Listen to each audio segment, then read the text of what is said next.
네, 안녕하세요. 2월 20일 월요일 짱목과 말씀 수다의 시간입니다. 오늘 주시는 말씀은 사사기 14장 5절부터 14절의 말씀인데요. 하나님 말씀을 보시겠습니다. 삼손이 그의 부모와 함께 딥나에 내려가 딥나의 포도원에 이른즉 젊은 사자가 그를 보고 소리 지르는지라. 여호와의 영이 삼손에게 강하게 임하니 그가 손에 아무것도 없이 그 사자를 염소 새끼를 찢는 것 같이 찢었으나 그는 자기가 행한 일을 부모에게 알리지 아니하였더라. 그가 내려가서 그 여자와 말하니 그 여자가 삼손의 눈에 들었더라. 얼마 후에 삼손이 그 여자를 맞이하려고 다시 가다가 돌이켜 그 사자의 죽음을 본즉 사자의 몸에 벌떼와 꿀이 있는지라. 손으로 그 꿀을 떠서 걸어가며 먹고 그의 부모에게 이르러 그들에게 그것을 들여서 먹게 하였으나 그 꿀을 사자의 몸에서 떠왔다고는 알리지 아니하였더라. 삼손의 아버지가 여자에게로 내려가매 삼손이 거기서 잔치를 베풀었으니 청년들은 이렇게 행하는 풍속이 있음이더라. 무리가 삼손을 보고 30명을 데려와서 친구를 삼아 그와 함께 하게 한지라. 삼손이 그들에게 이르되 이제 내가 너희에게 수수께끼를 내리니 잔치하는 이래 동안에 너희가 그것을 풀어 내게 말하면 내가 배옷 30벌과 겉옷 30벌을 너희에게 주리라. 그러나 그것을 능히 내게 말하지 못하면 너희가 내게 배옷 30벌과 겉옷 30벌을 줄지니라 하니 그들이 이르되 내가 수수께끼를 내면 우리가 그것을 들으리라 하매 삼손이 그들에게 이르되 먹는 자에게서 먹는 것이 나오고 강한 자에게서 단 것이 나왔느니라 하니라. 그들이 사흘이 되도록 수수께끼를 풀지 못하였더라. 예, 우리가 지금 삼손의 이야기를 계속 보고 있는데 삼손이 어떻게 하나님의 일을 감당했는지, 그가 이미 이제 나실인이었음에도 불구하고 이 블레셋과의 전쟁에서 어떻게 그가 하나님의 사람으로 세워지고 있는지를 살펴보고 있습니다. 오늘 말씀은 이제 이 삼손이 블레셋 여인과 결혼하기 위해서 딥나로 내려가던 중 포도원에서 이제 사자를 만나게 되죠. 그때 이제 하나님의 영이 삼손에게 임하게 돼서 그는 맨손으로 사자를 염소 새끼를 찢는 것 같이 이제 죽이게 됩니다. 대단했던 거죠. 삼손은 이제 이 사실을 부모에게 숨기게 됩니다. 왜냐하면 이 나실인의 법에 의하면 우연이라도 죽음을 갖다가 이제 경험하게 되면 정결 예식을 지키게 되는 경우가 돼야 되는 그런 상황이었어요. 그런데 이제 삼손은 이러한 것들을 갖다가 숨기고 오히려 그 사자에게 나온 꿀, 죽음에서 나온 꿀을 부모에게 주는 그러한 일을 하는 것이 오늘 내용의 말씀 중에 하나입니다. 한마디로 얘기하면 삼손 자체가 하나님 앞에 나신이라는 생각을 아예 두지 않고 그냥 살아가는 그런 모습을 오늘 우리가 이 본문 말씀에서 보게 되는 거죠. 그냥 살아가는 거예요. 그냥.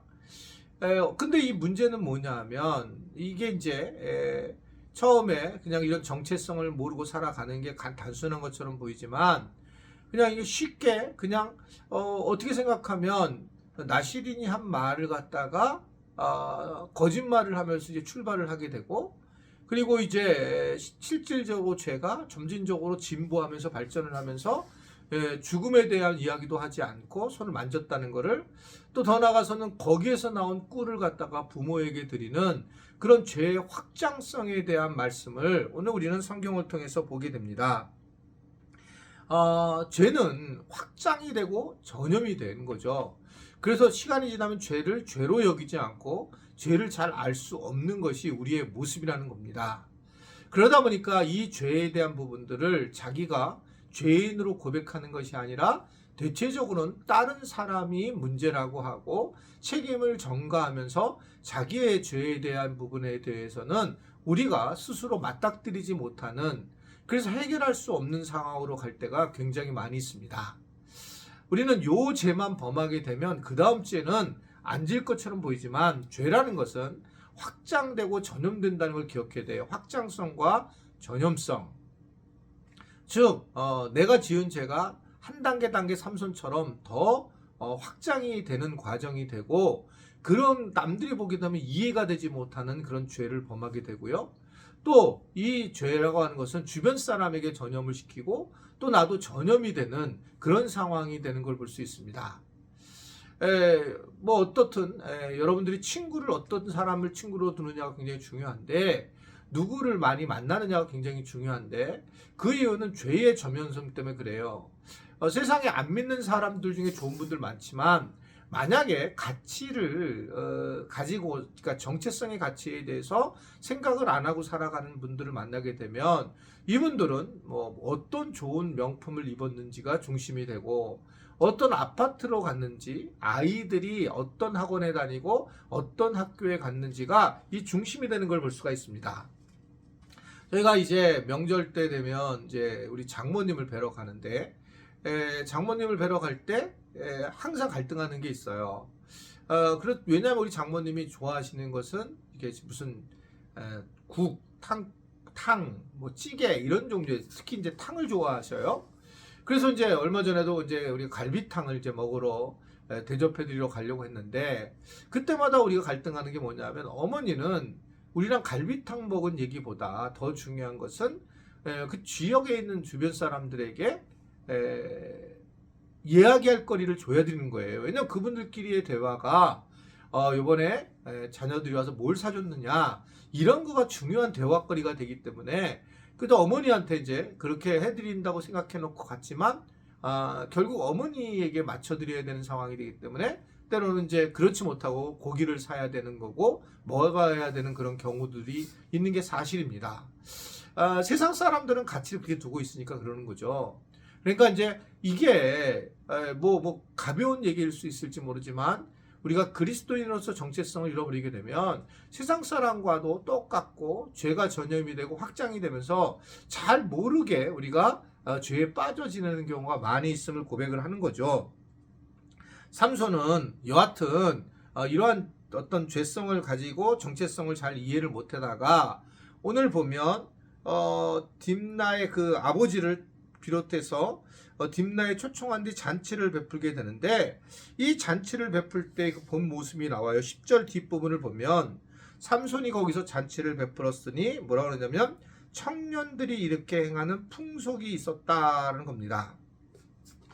세상 사람들의 풍속에 따라 잔치를 벌이게 됐다는 거예요. 이게 이제 실질적으로 문제가 되는 겁니다. 세상을 쫓는 풍속을 쫓게 되면 세상은 자기를 드러내고 이웃을 생각하지 않고 자기 중심적으로 다른 사람을 누르고 살아가는 것이 다른 사람보다 잘 되는 것이 무조건 사실 세상이 가지고 있는 풍조죠. 기독교의 풍조는 예수님이 우리에게 알려주신 풍조는 다른 사람을 내 몸같이 사랑하라는 거예요. 완전히 다릅니다. 그 사람보다 더 높이 올려서려고 하는 것이나 사랑하라고 하는 것을 말씀하는 것이죠. 가치가 굉장히 다른 모습이라고 하는 것을 볼 수가 있습니다. 결국은 이러한 모습 때문에 삼손은 점진적으로 이제 죄에 빠지게 되고 결국 드릴라라고 하는 여인에게 유혹에 넘어가고 여인의 유혹대에 따라 그는 하나님을 이제 완전히 잊어버리는 그런 사람으로 바뀌게 되는 것을 우리가 알 수가 있습니다. 우리가 이 세상을 살면서 중요한 부분은 늘 내가 하나님의 아들이라고 하는 하나님의 자녀라고 하는 생각을 가지게 되면 좀 다르게 살아갈 수가 있다는 거죠. 무엇을 하든지 간에 세상 것들을 쫓기보다는 하나님의 자녀로 어떻게 살아야 할까라고 하는 고민을 가지게 되면서 그러면서 우리는 어느 정도 이 죄의 전연성과 특별히 죄의 확장성에서 벗어날 수 있는 상황이라는 것을 오늘 우리에게 전해주고 있는 것입니다. 죄라는 것은 정말 심각한 존재고 하나님 이 죄를 너무 싫어하시고 이 죄로 인해서 우리를 위하여 십자가에 달려 돌아가셨음에도 불구하고 여전히 우리가 이러한 죄에 빠져서 죄의 유혹에 우리가 넘어간다면 그것은 바른 삶이 아니라는 것을 오늘 우리에게 전해주고 있는 거예요. 아무쪼록 우리 지체들도 이 죄라고 하는 것이 한번 빠지게 되면 나올 수가 없구나 라는 것을 기억하면서 죄로 빠지기 전에 하나님을 늘 기억하고 하나님만을 의지하면서 이렇게 묵상을 통해서 깊이 하나님을 경험할 줄 아는 그렇게 주님 중심으로 살아가는 우리 지체들이 될 수 있게 되기를 바랍니다. 기도하겠습니다. 하나님, 우리가 겸손하게 주님만을 의지하게 하시고 세상에 있는 죄에 대해서 손가락질하기보다 우리 스스로가 위험하다는 걸 알고 하나님 나라의 정체성을 가지고 이 땅에 담담하게 잘 살아서 세상 사람들에게 빛과 소금의 역할을 감당하도록 인도하여 주옵소서. 예수님의 이름으로 기도드리옵나이다. 아멘.